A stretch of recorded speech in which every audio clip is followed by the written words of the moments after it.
For anybody listening on YouTube, we will be starting the Shir in the Rambam on the Seder of the Seder, the order of the Seder, the Pesach Seder, at 1 o'clock, please God. It's in about 8 minutes' time. Stay tuned.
Hello, Rabbi. Good afternoon. Can you see me? You're mute.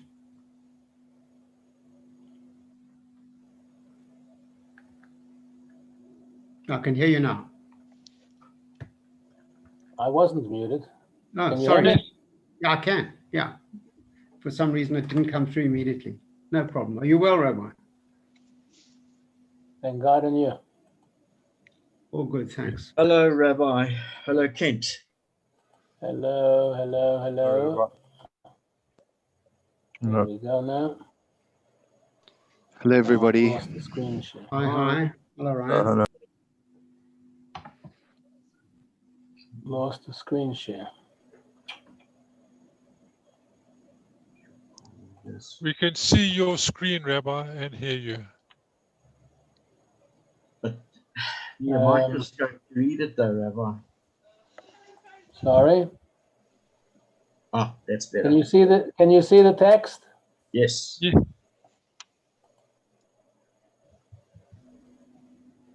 Okay.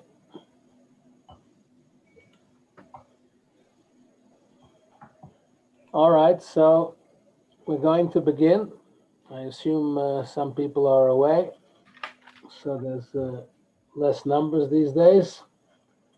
I'm still here for the foreseeable future. Was going to go to Cape Town in January, but now we're waiting to see. Okay, I trust everybody is well. Today, we're going to do, okay, it's not the right season, but as I explained last week, it doesn't go by the calendar. It goes by going through the Rambam methodically, and we just happen to be now in December in the laws of Pesach and the Seder. So tonight we're going to go through the Seder. And what does the word Seder mean?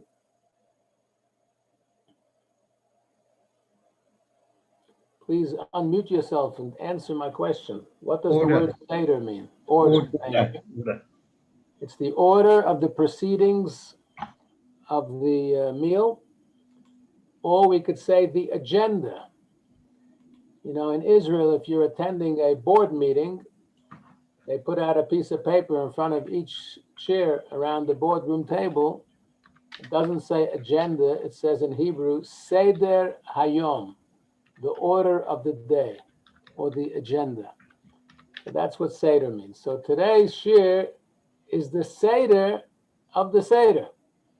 We're going to go through step by step, and there are, in fact, 15 steps. The beginning of every Haggadah,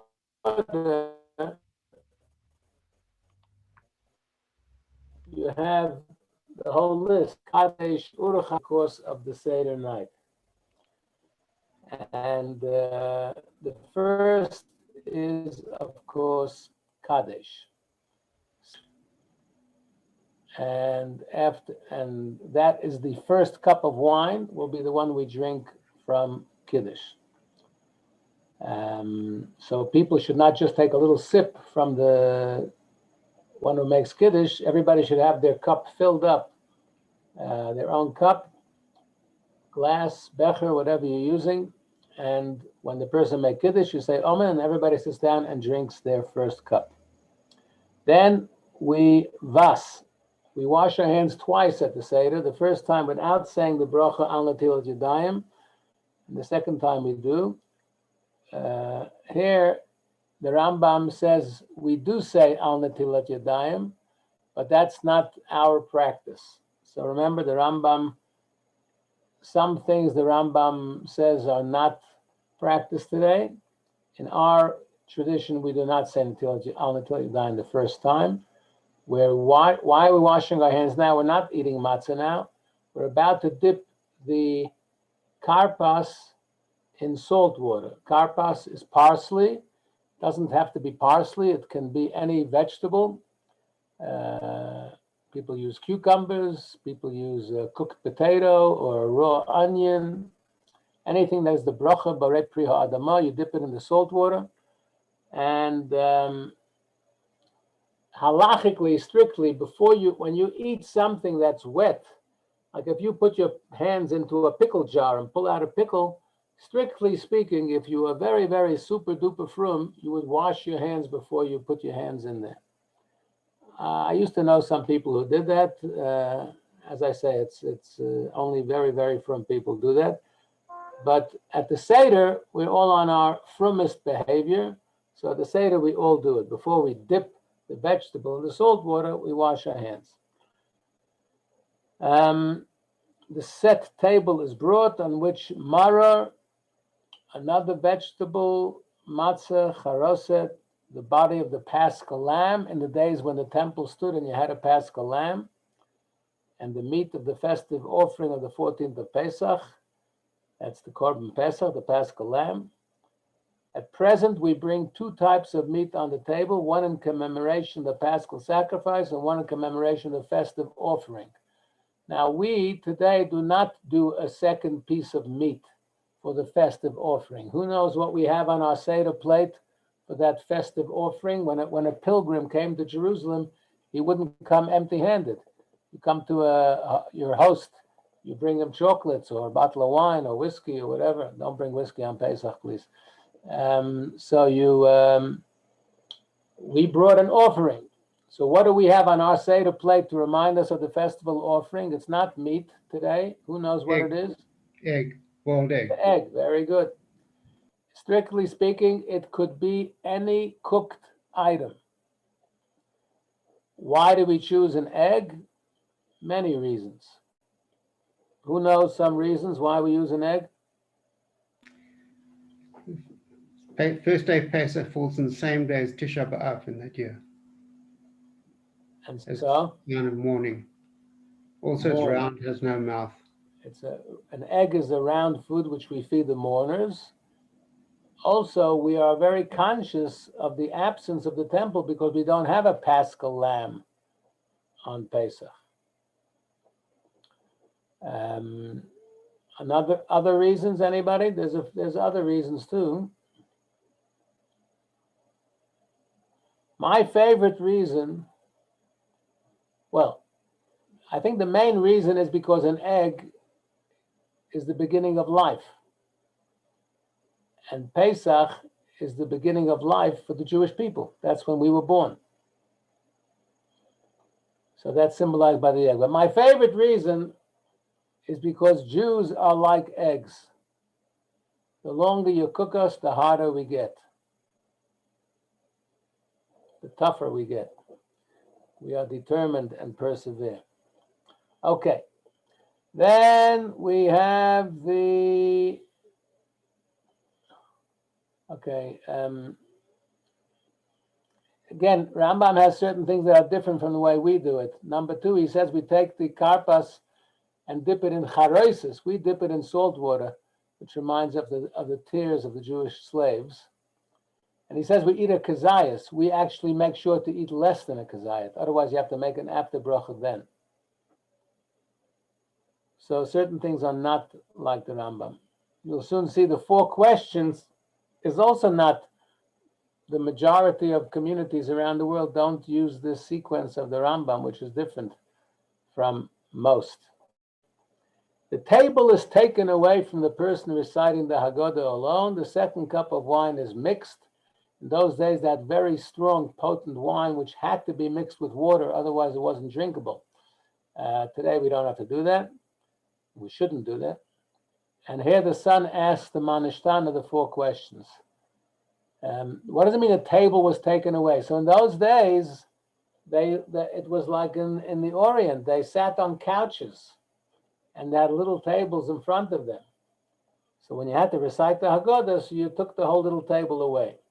Today, we would just move the Seder plate a little bit off to the side so that the conductor of the Seder could have a Haggadah in front of him and read the Haggadah.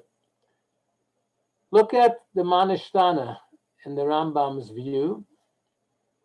What's the first question? Dipping. Second question is chometz and matzah. Third question, one we don't even ask at all. On all other nights, we eat roasted, boiled, or cooked meat. On this night, we only eat roasted. We don't ask that question now at all. That was in the times when the temple stood and we had a Paschal lamb, which had to be lamb on a spit, roasted. So that question is not there at all. Then you have morer, and then you have reclining.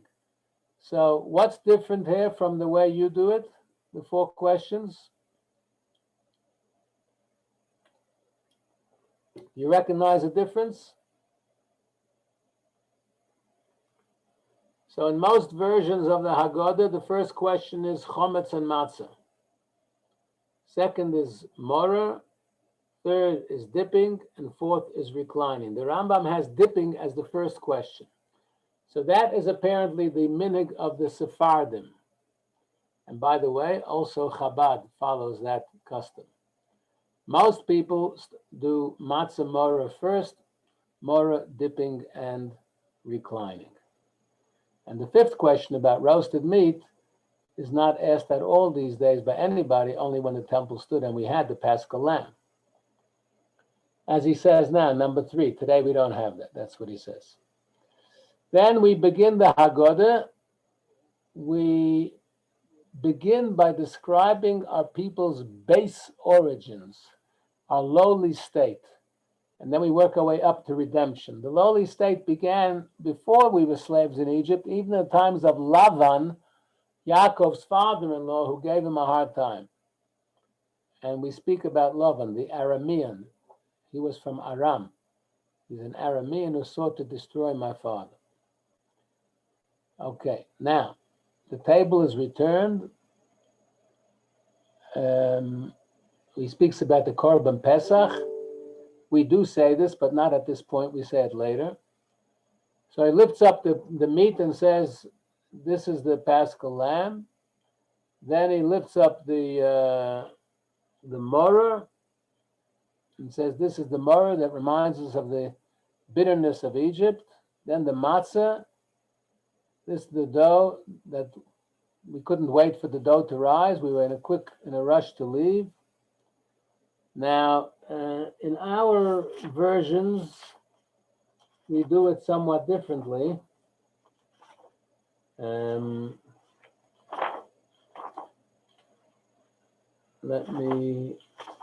doesn't go through the whole Haggadah now. He's just doing the basics of the observances of the Seder, not the text.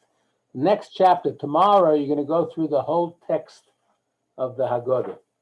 But let me just speak about what he's mentioning now, because he went through the whole Haggadah. He skipped it. And now he says we take, let's get the page, yeah. Pesach, Matzah, Morer. We do Pesach, Matzah, and Morer. He has Pesach, Morer, Matzah for some reason, I'm not sure. Okay, number 5. And then he says, Lefichoch, we do say this, we all say this these days as well, and this leads us into the Hallel. Now the Hallel, if you recall from Pesach, the Hallel is divided, the first part is said before the meal, and the second part of Hallel is said after the meal. Have you noticed that? Why would we separate the Hallel? Why not say the whole Hallel together? The main answer given is because the first part of Hallel speaks about the deliverance from Egypt. B'tzeit Yisrael mi'Mitzrayim, yeah, when Israel left Egypt. The second part, giving thanksgiving to Hashem, actually is referring to the future redemption with Mashiach, which we hope and pray for daily. So that's why it's divided. But here we say this Lefichoch, and then the first part of Hallel, and then we say Borei Pri HaGofen, and we eat and we drink the second cup, reclining. And which side do we recline to? Right or left? Left. We recline to the left. Why? Medically, it's safer. Sorry? Rabbi, to symbol, or not symbolize that we are now free nation, free people. That's why we recline, yeah, to show that we're quite comfortable and relaxed, not like a prisoner who's constrained. But why do we recline to the left rather than the right? There's a medical reason that you won't choke if you go to the left rather than the right. Correct, because there's the windpipe and the food pipe, and it's safer not to get choked if you recline to the left. There's another reason, because most people are right-handed. I have nothing against lefties. In fact, I have two kids who are left-handed. But most people, just factually, statistically, most people are right-handed. So if you have to, some people eat the whole meal reclining. You don't have to. We only do the matzah, the wine, the sandwich. But some people ate the whole meal reclining. So if you're reclining to your left, you can use your right hand to feed you. If you're reclining to your left, it's very cumbersome to feed yourself with your left hand. Try it one day. Okay, so then we wash again, and this time we say al natilat yadayim. Now we're washing for the matzah. It takes 2 cakes of matzah. Now we actually have 3 matzahs on the Seder plate, right? And because you need, like every Shabbos and Yom Tov, you have 2 challahs, so Pesach is no different. So you need 2 matzahs. But we also have a 3rd matzah. Why do we need a 3rd matzah? Because right at the beginning of the Seder, we did yachatz, which we break the middle matzah, and the larger part we put away for the afikomen. We hide it for the children to find and get a prize. And the smaller part we leave in the middle, and we're going to eat that to observe the mitzvah of eating matzah in a moment. But now we're saying hamotzi, we need 2 whole matzahs to say hamotzi on. So we have a 3rd matzah that we break, so we still have 2 whole matzahs now. We say hamotzi lechem in the oretz, and then we say a special bracha. We only say at Seder night, not every time you eat matzah throughout the week, only when you're observing the mitzvah. It's not a mitzvah to eat matzah for 7 days. You could eat meat and potatoes if you want. But on Seder night, it's a biblical commandment to eat the matzah. I'm sure you already learned that, I think. So we have 2 brachas said on the 2 whole matzahs, hamotzi lechem in the oretz, and a special bracha, al achilat matzah. And then we observe the mitzvah of eating matzah, which I spoke about last week, if I remember correctly.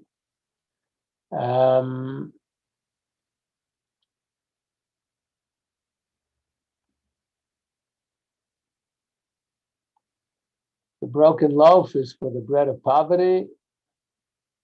Then we take, again, his order is a little bit different from the way we do it today. He then says you take matzah and mora together, dip it in charoises, a bracha on eating matzah and mora. We don't do that today. So what we do is we do matzah.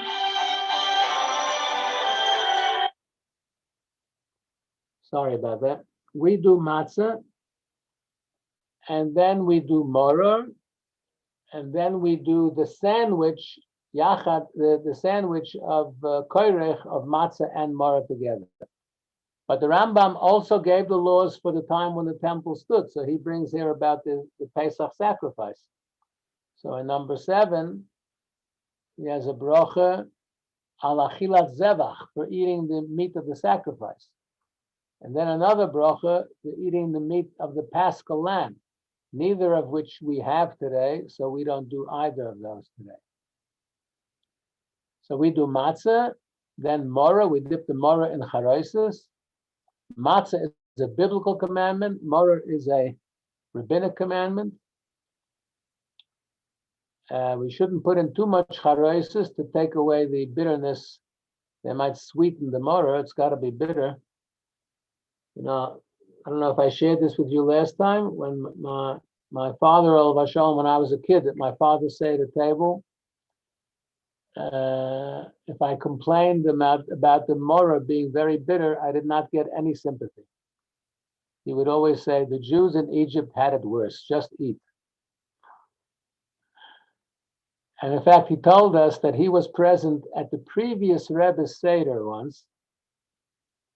He said the previous Rebbe, previous Lubavitcher Rebbe, who I'm actually named after, I was born shortly after he passed away in 1950.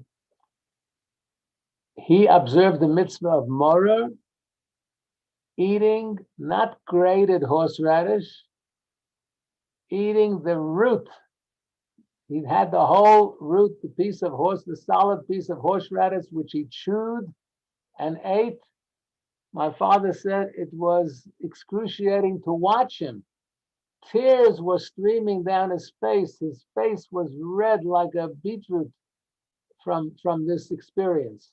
But he was determined to really relive the bitterness of Egypt. I never heard of anybody else who does it like that. Actually, we use romaine lettuce with horseradish sprinkled over it, and that's 100% kosher. Then we have koirech, you wrap the matzah and morah together.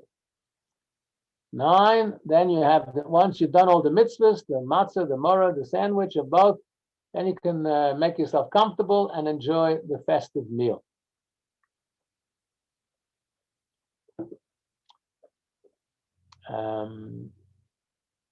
Then at the end of the meal, they would eat from the Paschal lamb, and that would be the last taste they had in their mouth. They wouldn't eat or drink afterwards, other than the 3rd and 4th cups of wine. Today, we don't have the Paschal lamb. We eat a piece of matzah, which we call the afikoimen. Afikoimen means dessert, and we have that taste. I know we would all love a cup of tea after the Seder, wouldn't we? But you're not supposed to have a cup of tea even. You just have the 3rd and 4th cup of wine. So that the taste of the meat of the Paschal sacrifice can remain with you. Then we wash our hands, mayim achronim, and recite grace after meals over the 3rd cup of wine. Some people pour the cup, and then we pour the 4th cup and complete Hallel over it. There's different customs. When do you pour the 5th cup? The 5th cup of Elijah, Kois Shel Eliyahu. In the Gemara, there's a difference of opinion whether we should have 4 cups of wine on Pesach Seder night or 5. Why do we have 4? Who knows? Why do we have 4 cups of wine on Pesach? 4 expressions of freedom. Because there's 4 expressions of freedom in the Chumash. Thank you very much. In the beginning of Shmot, where the Exodus, where God promises Moshe that he will deliver the people, I will deliver you, redeem you, and take you out. And then he says, Veheveti, and I will bring you to the promised land. So there's a debate in the Gemara, is Veheveti, the 5th expression, I'll bring you to the promised land, should that also be commemorated with a cup of wine or not? Some say yes, it's a sequence. And some say no, because the 4 are to do with the Exodus. The 5th is something which happened later, only 40 years later. So what we do is a compromise. We pour a 5th cup, but we don't drink it. And it's called the cup of Eliyahu.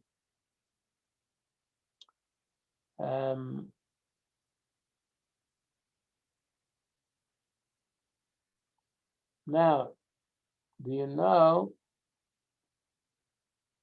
that many people, there's an issue here. We're not supposed to do anything that looks like we are replicating the temple services and offerings when we don't have a temple. So, the original Paschal lamb, I bet you thought lamb on a spit was invented in Pretoria, right? Or Oranje. The original Passover offering, they ate it, was lamb on a spit, the whole lamb on a spit. That's how they ate the Korban Pesach. in the first Seder in Egypt and in subsequent years. So we are not allowed to have lamb on a spit today because it looks like we're offering a sacrifice and the temple is not in existence. Some people are so strict, they don't even have any roast.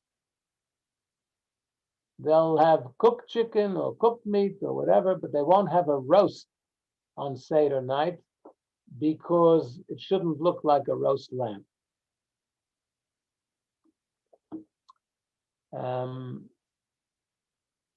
What if, God forbid, a person doesn't have wine? Either he's a Jew in Russia in the days of communism, or he's in a concentration camp, God forbid, or he's absolutely impoverished. You know the story of a guy came Erev Pesach to the Rav with a shaila. He said, Rebbe, I don't know what to do. I don't have wine.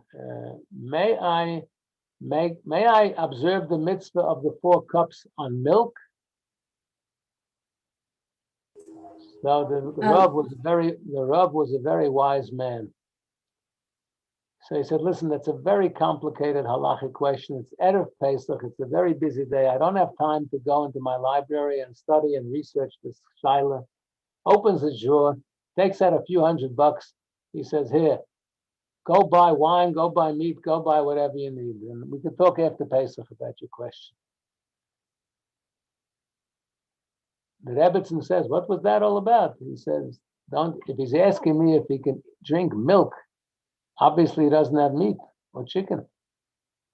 Obviously he's so impoverished, he has nothing. So I have to give him to help him make a Seder. But let's say a person, Taka, does not have wine on the night, so you say Kiddush on bread. You know that you could, on Shabbos, if you don't have wine or you're not allowed to drink wine and you don't have grape juice, you could say Kiddush on the challah. Did you know that? In many Sidurim, they actually have an alternative, Hamaitzi Lechem min haaretz bracha at Kiddush. So here too, you would say Kiddush on matzah and do everything else. You should drink something. You should drink something else. If you don't have wine, drink something else. But obviously, we should go to great lengths to make sure we get wine. Yes, someone has a question?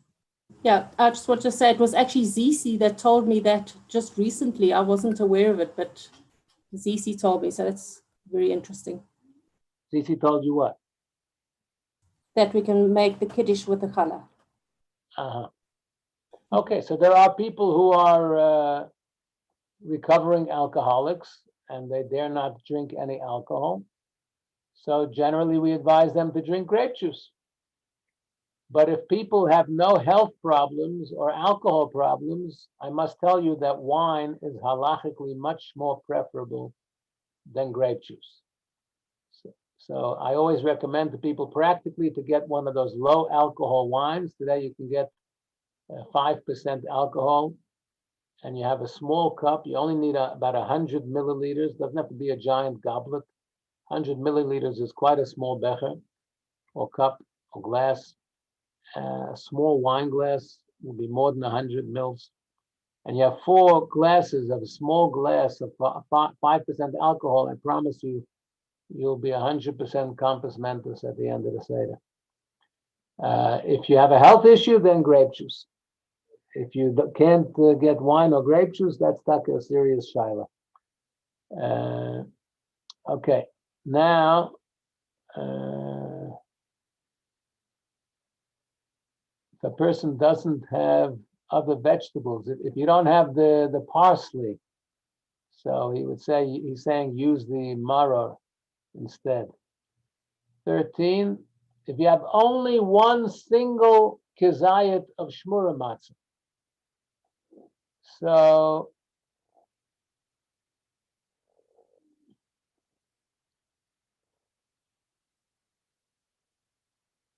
it's interesting. He says here you should use it for the afikoimen. I'm not sure that's the halacha. I would say that when I give out shmura matzah to people for Pesach, I say use it when you observe the mitzvah of matzah. When you eat the matzah and you say the 2 brachos, hamotzi and achilat matzah, that's when you should use the highest standard matzah that you have available. So we generally recommend people to get shmura matzah. I buy hand-baked shmura matzah for my whole Pesach week. We don't need any other matzah in our house.